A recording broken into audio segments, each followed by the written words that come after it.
Buenos días y feliz sábado para todos. Realmente es muy grato cuando vemos el esfuerzo del ministerio infantil, el esfuerzo de la iglesia, trabajando para que los niños hagan este tipo de programación.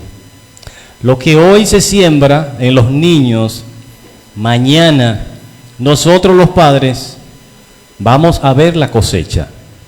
Así que felicito a la directora de ese departamento, también felicito a las que colaboraron y también a los padres que se empeñan para mandar a los niños a ensayar, a practicar algunas cosas y sobre todo que se están preocupando para que sus hijos obtengan la educación dentro de lo que es la escuela sabática.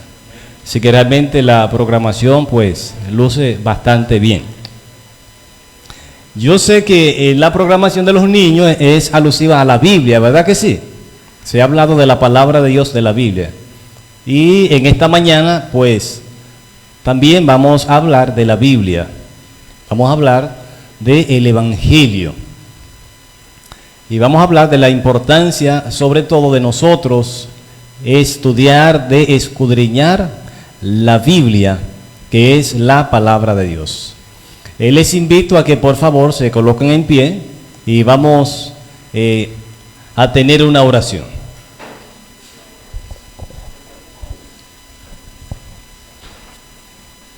Padre de amor, en esta mañana vamos a abrir su palabra y queremos que el Espíritu Santo permanezca en este lugar. Y que sea Él, oh Dios, quien dirija el mensaje en esta mañana. Y que ese mensaje pueda llegar hasta nuestros corazones, surtir efecto, y así nosotros practicarlo con otras personas. En el nombre de Jesús, amén. Amén. Muy bien, se pueden sentar. Gracias. Vamos a estudiar una parábola que se encuentra en San Mateo, el capítulo 13, San Mateo capítulo 13, y la parábola está en los versículos 51 y 52. No sé si se puede proyectar, si no, ok, muy bien. En San Mateo 13 hay varias parábolas, hay unas 8 parábolas, y todas esas parábolas de San Mateo 13 hablan del Evangelio, hablan de la palabra de Dios. Entonces vamos a leer esa parábola entonces.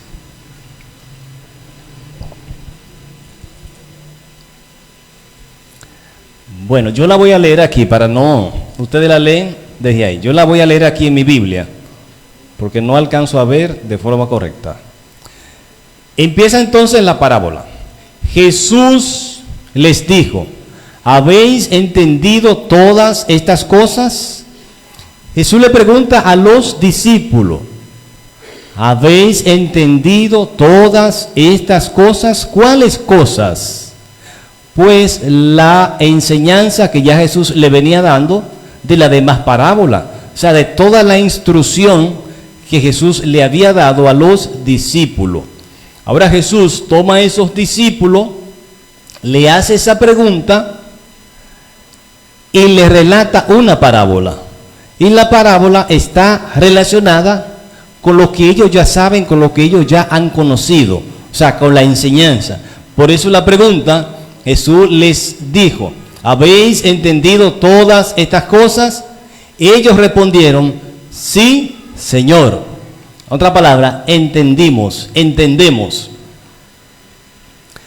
Y dice que el 52, Él les dijo: por eso todo escriba docto en el reino de los cielos es semejante a un padre de familia que saca de su tesoro cosas nuevas y cosas ¿qué?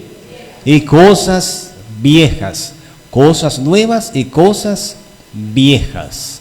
¿Cuál es el propósito de las parábolas? ¿Por qué Jesús hablaba en parábolas? Ahí mismo en San Mateo 13, pero el verso 10 hasta el 13. Ahí mismo en San Mateo, capítulo 13, pero el versículo 10 hasta el 13. Vamos a leer allí. Dice entonces, San Mateo 13, el verso 10. Entonces, acercándose los discípulos, le dijeron: ¿por qué les habla por parábolas? Los discípulos se le acercaron a Jesús y le preguntaron: ¿por qué les habla por parábolas? Recuerden que cuando Jesús estaba enseñando había una multitud, había muchas personas. Y los discípulos le preguntan: ¿por qué tú les hablas por parábolas a ellos? Y es interesante lo que Jesús dice a continuación. Porque a vosotros, o sea, porque a ustedes, a los discípulos, es dado saber los misterios del reino de los cielos, mas a ellos no les he dado. O sea, Jesús le está diciendo a los discípulos: a ustedes le he permitido conocer los misterios del reino de los cielos, mas a ellos no. Y eso está muy interesante. ¿Qué cosa es un misterio? Un misterio es algo que debe ser buscado y hallado. Y hay muchos misterios en la Biblia. Un misterio es algo que debe ser buscado y hallado. Entonces, Jesús le dice a los discípulos: miren, a ustedes yo les doy a conocer los misterios del reino de los cielos, pero a ellos no. Ahora, ¿por qué a los discípulos sí y por qué a los demás no? Porque los discípulos lo habían dejado todo. Los discípulos tenían interés en estar con el maestro. Veían al maestro como el maestro, como el Hijo de Dios. Y andaban con Jesús. Entonces Jesús, por esa razón, le dice: a ustedes es dado a conocer los misterios del reino de los cielos, mas a ellos no. Pero sigue diciendo el 12: porque a cualquiera que tiene, se le dará y tendrá más. Pero aún al que no tiene, aún lo que tiene le será quitado. Dice el verso 13: por eso les hablo por parábolas. Por eso les hablo por parábolas. ¿Por qué cosa? Porque viendo, ¿qué cosa? No ven. Les hablo por parábola porque viendo no ven. Y oyendo, ¿qué cosa? No oyen, ni qué cosa, ni entienden. En otras palabras, cuando Jesús hablaba por parábolas, habían personas que conocían el significado de las parábolas. Porque las parábolas en los tiempos de Jesús eran comunes. Y Jesús utilizaba ese recurso para dar a conocer los misterios del reino de los cielos. Y había mucha gente que entendía, pero no tenía interés de aceptar lo que Jesús estaba enseñando. Pero también Jesús hablaba por parábolas, porque si Jesús hablaba directamente, pues allí habían autoridades, habían príncipes muchas veces donde Jesús enseñaba, y si él hablaba directamente, pues podían silenciar su ministerio. Por eso él se valía de los recursos de las parábolas en esas ocasiones también. Entonces, a ustedes he dado a conocer los misterios del reino de los cielos. Y más adelante vemos a Cristo Jesús tomando los discípulos en la parábola del trigo y la cizaña y explicándole la parábola, o sea, explicándole la palabra de Dios. ¿Cuáles son aquellos que deben conocer los misterios del reino de los cielos? Que deben conocer el evangelio, que deben conocer la palabra de Dios. Aquellos que están interesados, aquellos que van con humildad, que van con interés y que quieren aprender a conocer, entender las sagradas escrituras. Cuando nosotros vamos a la Biblia y vamos con sencillez, con humildad y con el deseo de conocer, de escudriñar, el Espíritu Santo nos hará entender cosas que antes no entendíamos. ¿Cuántos están entendiendo? Entonces, qué bonito es que Jesús coge a sus discípulos, se los lleva aparte y le enseña la parábola del trigo y la cizaña. Pero esa no es la parábola que nosotros estamos estudiando. Estamos estudiando la parábola de los tesoros nuevos y viejos. Los tesoros nuevos y viejos. Entonces, en el verso 52 de San Mateo 13, voy a repetir nueva vez, Él les dijo: por eso todo escriba docto en el reino de los cielos es semejante a un padre de familia que saca de su tesoro cosas nuevas y cosas viejas. En el griego dice cosas viejas transformadas nuevas. Cosas viejas transformadas nuevas. Aquí los tesoros nuevos y viejos se refiere al Nuevo Testamento y al Viejo Testamento.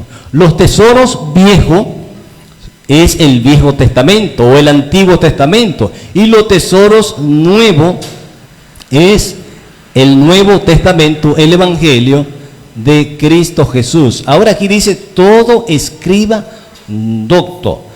Hay que entender que los escribas y los fariseos tenían la responsabilidad, el encargo de manejar la ley. Pero aquí el padre de familia no es el escriba, ni mucho menos los fariseos, ni es el escriba, ni son los fariseos. Vamos a ver aquí cuál es el padre de familia. Yo quiero que, por favor, puedan proyectar en San Marcos 3:14. San Marcos 3:14. ¿A quién Cristo Jesús envió a predicar, envió a enseñar? ¿A quién Cristo Jesús envió? Dice, y estableció ¿a qué cosa? A 12. Muy bien.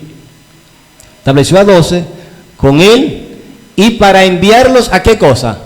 A predicar. Y para enviarlo a predicar. En otras palabras, los doctos aquí son los maestros que enseñan la palabra de Dios. En otras palabras, todo padre de familia aquí significa todo hijo de Dios, todo cristiano que hace uso de la palabra de Dios. Que hace uso de la palabra de Dios. Y no son los escribas y no son los fariseos, porque todos conocen los ayes de Cristo Jesús. Ay de vosotros, escribas y fariseos. ¿Recuerdan esa expresión, verdad? Que está en San Mateo 23, el verso 14 y el verso 15. O sea, Jesús reprendía a los escribas y a los fariseos por el comportamiento de ellos, y hasta lo llamaba hipócrita. De manera tal que aquí todo padre de familia es representado por toda aquella persona que hace uso de la palabra de nuestro Dios, de la palabra de Dios. Ahora, los escribas conocían la ley de Moisés, entendían la ley de Moisés, pero no el espíritu de la ley. Por ejemplo, hay un mandamiento que dice, no matarás. Lo leemos así, literalmente, y entendemos que ese es el significado.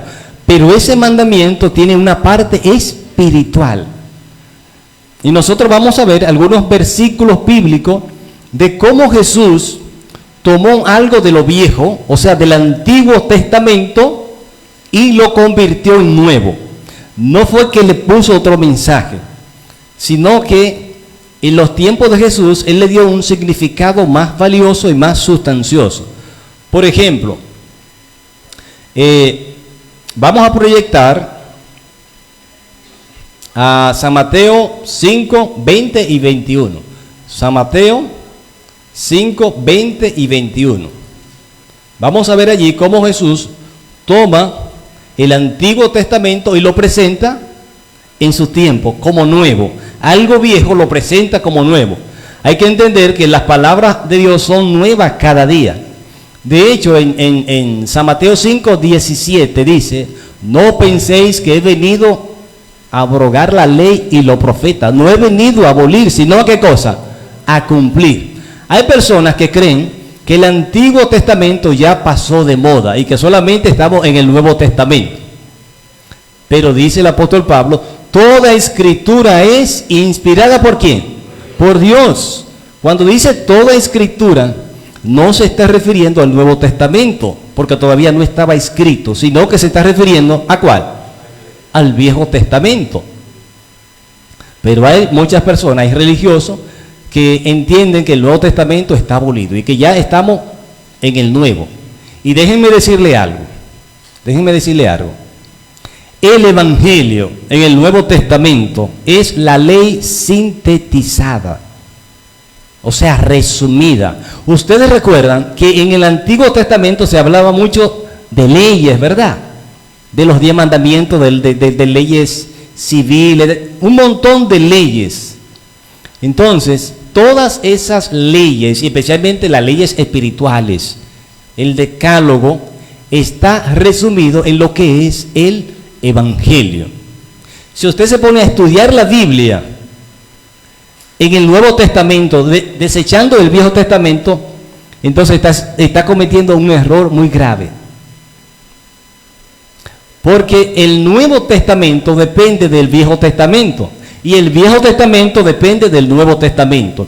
De hecho, para usted entender la parte de la Biblia del Nuevo Testamento, usted tiene que ir al Viejo Testamento. Si no, no la va a entender.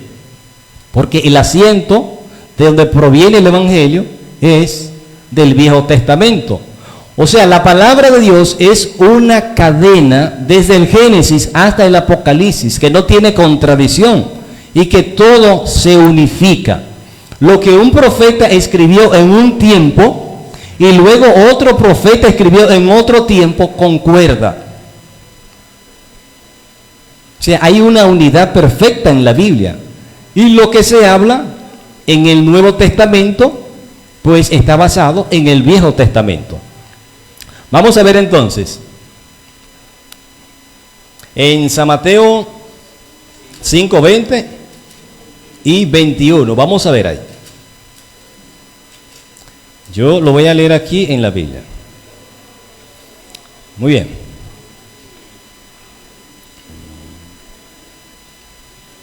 El 21, sí. Oísteis que fue dicho a los antiguos, no, ¿qué cosa? No matarás. Cosas viejas o tesoros viejos. ¿Qué simboliza los tesoros? La palabra de Dios. Jesús está tomando cosas del Antiguo Testamento, ¿verdad? Y la está presentando en su tiempo como nuevas. Son cosas que se escribieron hace mucho tiempo y Jesús le está dando un significado no solamente literal, sino espiritual, que era lo que los escribas no entendían. Oísteis que fue dicho a los antiguos, no matarás, y cualquiera que matare será culpable de juicio. Ahora, en el verso 22 dice, pero yo os digo, o sea, cosas nuevas, pero yo os digo que cualquiera que se enoje contra su hermano será culpable de juicio. Y cualquiera que diga necio a su hermano será culpable ante el concilio, y cualquiera que le diga fatuo quedará expuesto al infierno de fuego. Ahora, vamos a ver la parte espiritual y la parte literal de lo que Jesús está enseñando. En la antigüedad se enseñaba que cualquier persona que matare será culpable, y en la actualidad también, eso es pecado. Ahora Jesús dice aquí, pero no solamente matar literalmente, o sea, no es matar con un arma, una pistola, no es matar. Jesús se va a la parte ahora espiritual. Cualquiera que se enoje contra su hermano tiene la misma culpabilidad como si lo matara. ¿Por qué? Porque antes de usted cometer un hecho, usted primero, ¿qué cosa? Lo analiza, lo piensa, lo premedita generalmente. Generalmente lo premedita. Y usted puede matar a una persona con las palabras. ¿Cuánto creen que se puede matar a una persona con las palabras? Claro que sí, se puede matar. ¿Acaso ustedes no han escuchado a algunas personas que dicen, yo estoy muerta? ¿No? Las mujeres, yo estoy muerta, me siento muerta. Quizá por el trato en su casa, en su hogar, por lo que sea. O sea, hay personas vivas que se sienten muertas. Yo puedo matar espiritualmente, matar emocionalmente a una persona sin tener que quitarle la vida literalmente. O sea, esa es la parte espiritual que Jesús aquí está enseñando. Jesús toma algo de lo viejo y lo presenta en su tiempo como algo nuevo. Otro verso, ahí mismo en San Mateo 5, vamos a leer el verso 27 y 28. Ahí mismo, San Mateo 5, 27 y 28.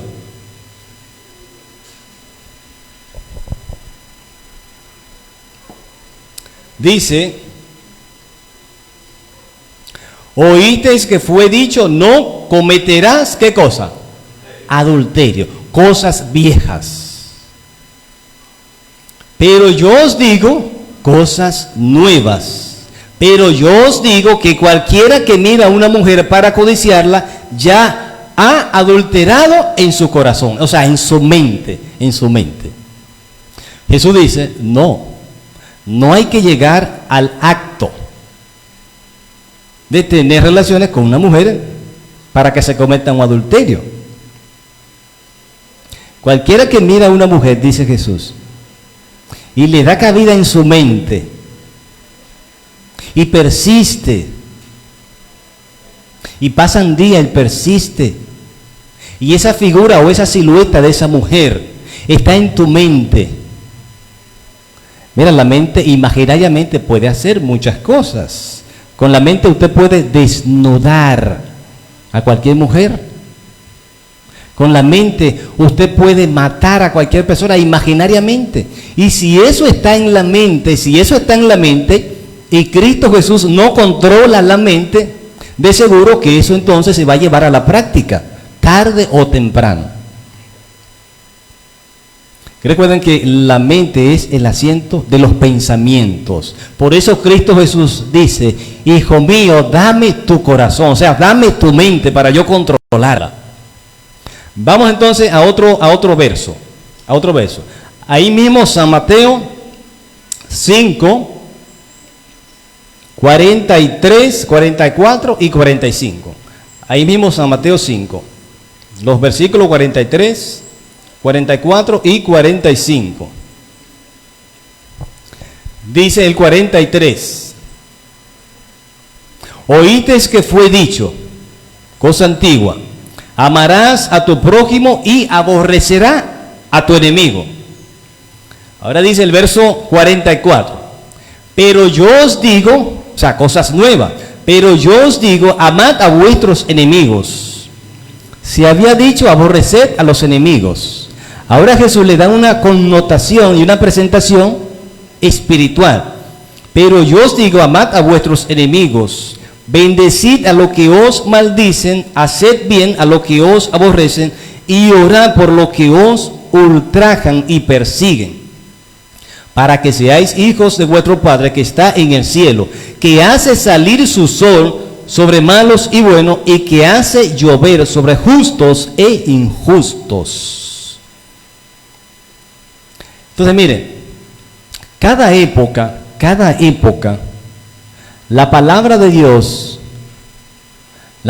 toma un matiz sustancioso o diferente. No es que cambia el mensaje, no es que el mensaje cambia, pero cada tiempo hay una nueva luz de la palabra de Dios. O sea, la luz se amplía. La palabra de Dios es como cuando uno mira por un telescopio.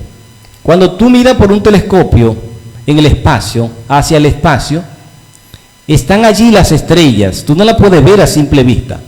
Pone el telescopio y el telescopio te hace verla más grande y más cerca.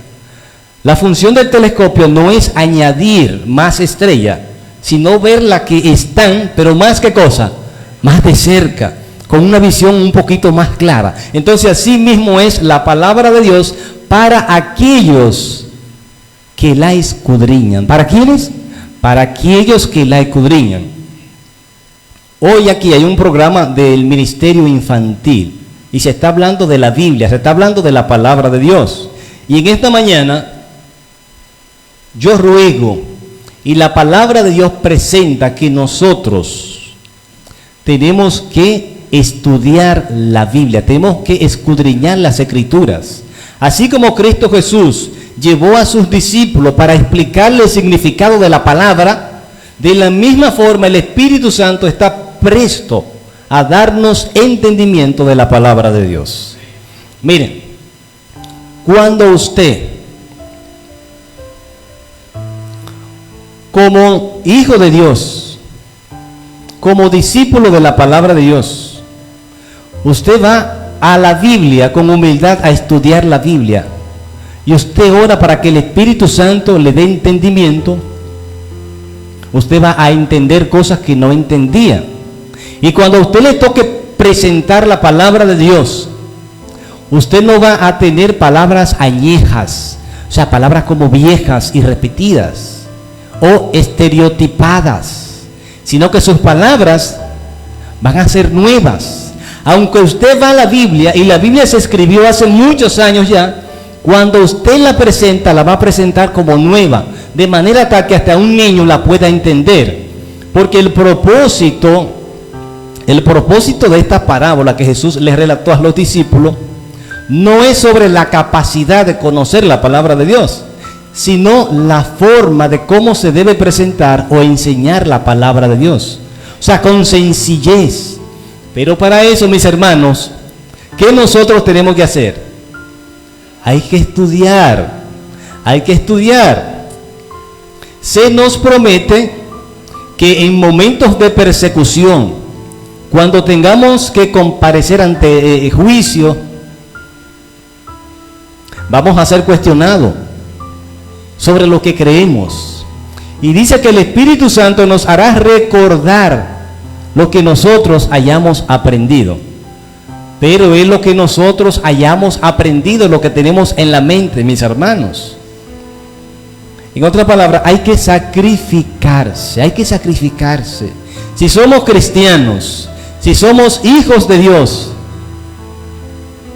¿cuál es el fuerte de un cristiano? ¿Cuál debe ser la fortaleza de un cristiano? Conocer la palabra de Dios. Conocer la palabra de Dios debe ser la fortaleza de un cristiano. No es saber mucho de filosofía, no es saber mucho del mundo, no. Eso es importante, eso es importante. Pero como cristiano, su deber principal es conocer esto, conocer su palabra. No solamente que usted la tenga aquí debajo del brazo, no solamente que usted la tenga aquí para arriba y para abajo, no solamente que usted la tenga aquí y la ponga en el banco a mirarla, no es solamente que usted la tenga en la casa, la Biblia, y de vez en cuando la lea. No, así no, así no, así no. Generalmente uno o las personas saben más dependiendo de con qué cosas se relacionen más. Por ejemplo, si una persona tiene el hábito de visitar Netflix de manera constante todos los días y empieza allí a ver películas, diferentes películas, y le pasa mucho tiempo mirando películas y mirando diferentes películas, ¿qué va a pasar con el tiempo? Va a saber de película, porque el mayor tiempo se lo pasa mirando película. El mayor tiempo se lo pasa mirando películas. Imagínese usted, si yo le dedico tiempo a este libro, que es la palabra de Dios, que es lo que me identifica. Entonces, como yo paso tiempo escudriñando, eso quiere decir que me voy a relacionar con lo que allí está escrito. Y al relacionarme voy a crecer como cristiano. Y al hablar, al presentar la palabra de Dios, mis palabras no van a ser añejas, sino que aunque esa Biblia fue escrita hace muchos años, al yo estudiarla, la voy a presentar como nueva. Y eso es gracias a la presencia del Espíritu Santo. En esta mañana, ¿cuántos tienen el deseo de seguir estudiando las Sagradas Escrituras? Mis hermanos, si queremos conocer el tiempo, si queremos conocer a Cristo Jesús, si queremos conocer la voluntad de Dios, debemos ir a la Escritura. Cuando nosotros oramos con Dios, tenemos una muy buena comunicación. Cuando predicamos, Pero el estudio de la Biblia no es menos importante que todo eso. Ahora, estudiar la Biblia no es que nos va a salvar a nosotros. Quien salva es ¿quién? Cristo Jesús. Pero las Escrituras dan testimonio ¿de quién? De Cristo Jesús. Lo vamos a conocer más. Y vamos a tener una relación más íntima con la persona de Cristo Jesús. En esta mañana, yo quiero orar por todos aquellos que a partir de hoy le van a orar a Dios para que le dé el hábito de leer, el hábito de estudiar la Biblia. Yo sé que a veces no tenemos deseo, a veces no tenemos tiempo, posiblemente nos hemos distanciado de la palabra de Dios y hemos perdido el camino y no sabemos cómo volver al camino. Por eso en esta mañana yo quiero orar para que el Espíritu Santo nos ayude con nuestro esfuerzo, porque debe haber un esfuerzo, mis hermanos, nos ayude a volver a las sendas antiguas y recobrar el primer amor. ¿Qué pasaba cuando yo me bauticé? Yo iba a la iglesia todos los días de culto, oraba mucho y salía mucho y estudiaba la Biblia. Y me llegué a comprar, hasta 3 Biblias me llegué a comprar para ver. Pero a veces ese primer amor se va perdiendo, se va apagando con el tiempo, se va apagando, hasta que muchas veces estamos fuera de los caminos de Dios. Por eso en esta mañana yo voy a orar para que Dios nos ayude a exaltar su palabra y tratar de conocerla. ¿A cuánto le gustaría?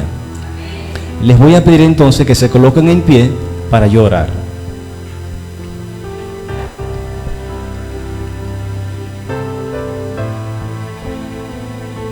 Nuestro amante Dios, en esta mañana usted nos ha presentado la parábola sobre los tesoros viejos y nuevos. Allí usted nos ha enseñado que debemos hacer uso de los tesoros del reino de los cielos y que ese evangelio nosotros tenemos que pregonarlo, que todo padre de familia está representado por cada uno de nosotros, que tenemos la responsabilidad de hacer uso de la palabra de Dios para nosotros crecer y para enseñar a otras personas. Y no tanto sobre la capacidad de tener en el manejo de su palabra, sino la forma en la que debemos presentarla y enseñarla para que toda persona la pueda entender. Yo ruego una bendición especial para esta iglesia, que siga estudiando su palabra, y que aquellos hermanos y hermanas que no tienen hábito de estudiar la Biblia, el Espíritu Santo les ayude, y que aquellas personas que salen de sus hogares, de sus casas, sin al menos reflexionar en un versículo bíblico, que el Espíritu Santo también les pueda ayudar a entender que debemos alimentarnos espiritualmente. Y estos favores lo pido en el nombre de Cristo Jesús. Amén. Amén.